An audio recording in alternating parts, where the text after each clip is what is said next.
Emma and John met during their third year at the university.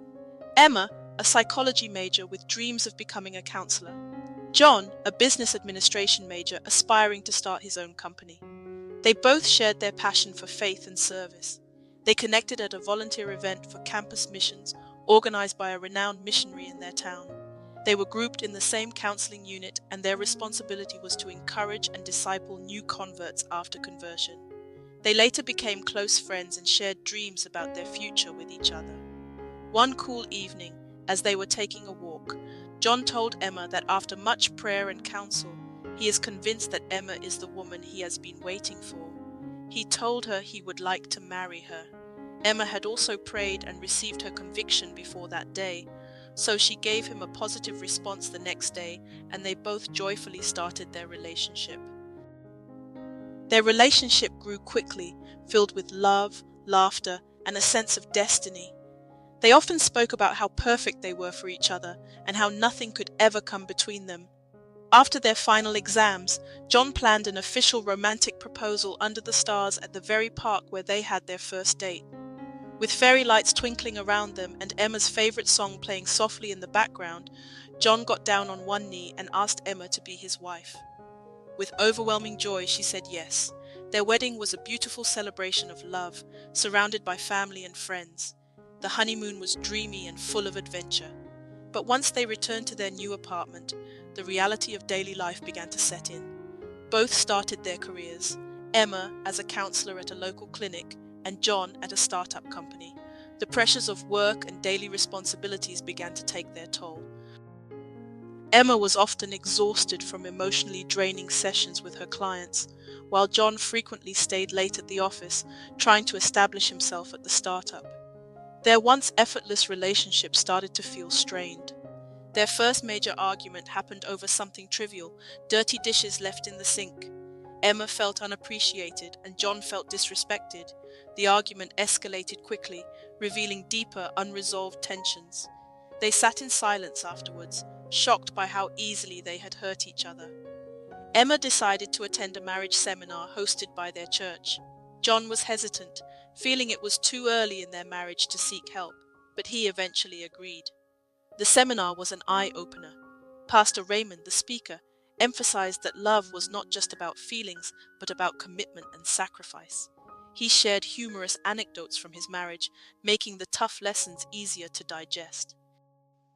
Pastor Raymond said, "If you don't learn to move together, you'll end up falling flat on your face.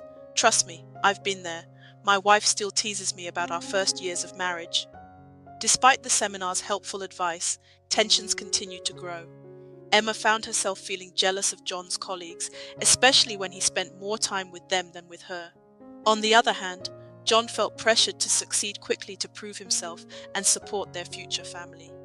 One particularly stressful night, John stayed late at the office to finish a project.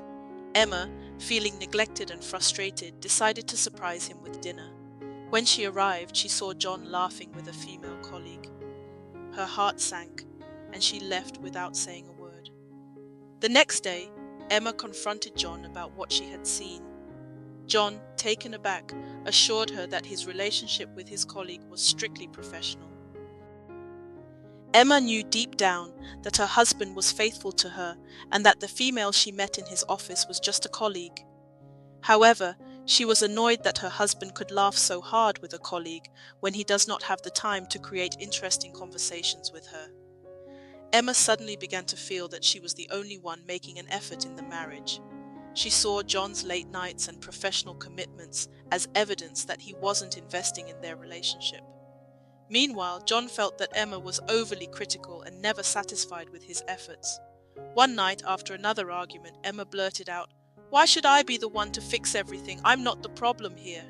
Her words hung in the air, a painful realization for both of them. As she lay to sleep, the Holy Spirit started chastising her on how she shouted when speaking to her husband and urged her to apologize. Emma refused, giving the excuse that her husband should be the one apologizing since he made her upset. Few days later, John suggested they see a marriage counselor. Emma was initially unwilling, convinced that she was not the problem. She believed that if John just made more time for her, everything would be fine. However, John's persistence and a deep-down desire to salvage their relationship led her to agree reluctantly. Their counselor, Dr. Martinez, was patient but firm. The sessions were tough, often bringing up painful memories and unresolved issues. Emma struggled with the realization that she too had flaws and that her expectations were sometimes unrealistic. During one session, Dr. Martinez asked Emma to list things John did that she appreciated. Emma, feeling cornered, struggled to come up with anything. John, seeing her struggle, joked, "Come on, I must have done something right. I did propose under fairy lights." The humor broke the tension, and Emma realized she had been focusing too much on the negative. Dr. Martinez encouraged Emma and John to read and meditate on the love statement, which is written in 1 Corinthians chapter 13, verse 4 to 7. On their way back home from the counselor, Emma realized how much she had refused the Holy Spirit's prompting and counsel. She started confessing her disobedience right in the car and broke into tears. Meanwhile, God has been speaking to John through various ways that he has given his job too much attention at the detriment of his home. John parked the car and prayed, admitting his fault to God, asking for mercy over home and wisdom. He then held his wife's hands. They both prayed for grace for obedience to his spirit guidance, and John continued his driving. With renewed effort and commitment, Emma and John began to rebuild their relationship. They set aside time each week for date nights, rekindling the romance that had brought them together. They also learned to appreciate the little things, like John making Emma's favorite tea in the morning, or Emma leaving sweet notes in John's briefcase. One humorous incident occurred when Emma decided to surprise John by fixing a leaky pipe. She ended up flooding the bathroom, and they both burst into laughter as they mopped up the mess together. "At least now we know our bathroom is now dried," John said. Their commitment was tested once more when Emma's mother fell seriously ill. Emma wanted to move to Mother's City to care for her, but John had just secured a major client for his new job. The decision threatened to pull them apart again. After much prayer and discussion, they decided to temporarily live apart so Emma could be with her mother. It was a challenging period, but they maintained their connection through daily calls and frequent visits. Their time apart reinforced their love and commitment to each other. Years later, Emma and John reflected on their journey. They had faced numerous challenges, but their love had deepened and matured. They realized that true love was not about the fleeting feelings of romance, but about the unwavering commitment to each other. They often shared their story with younger couples, emphasizing the importance of patience, communication, and humor in marriage.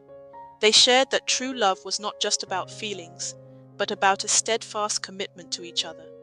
They testified that their marriage, built on faith, communication, and joy, stood as a testament to the power of enduring love. Emma and John's story became an inspiration to many.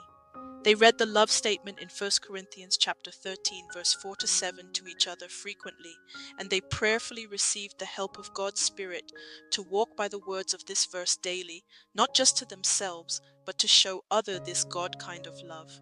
The love statement states that love is patient and kind.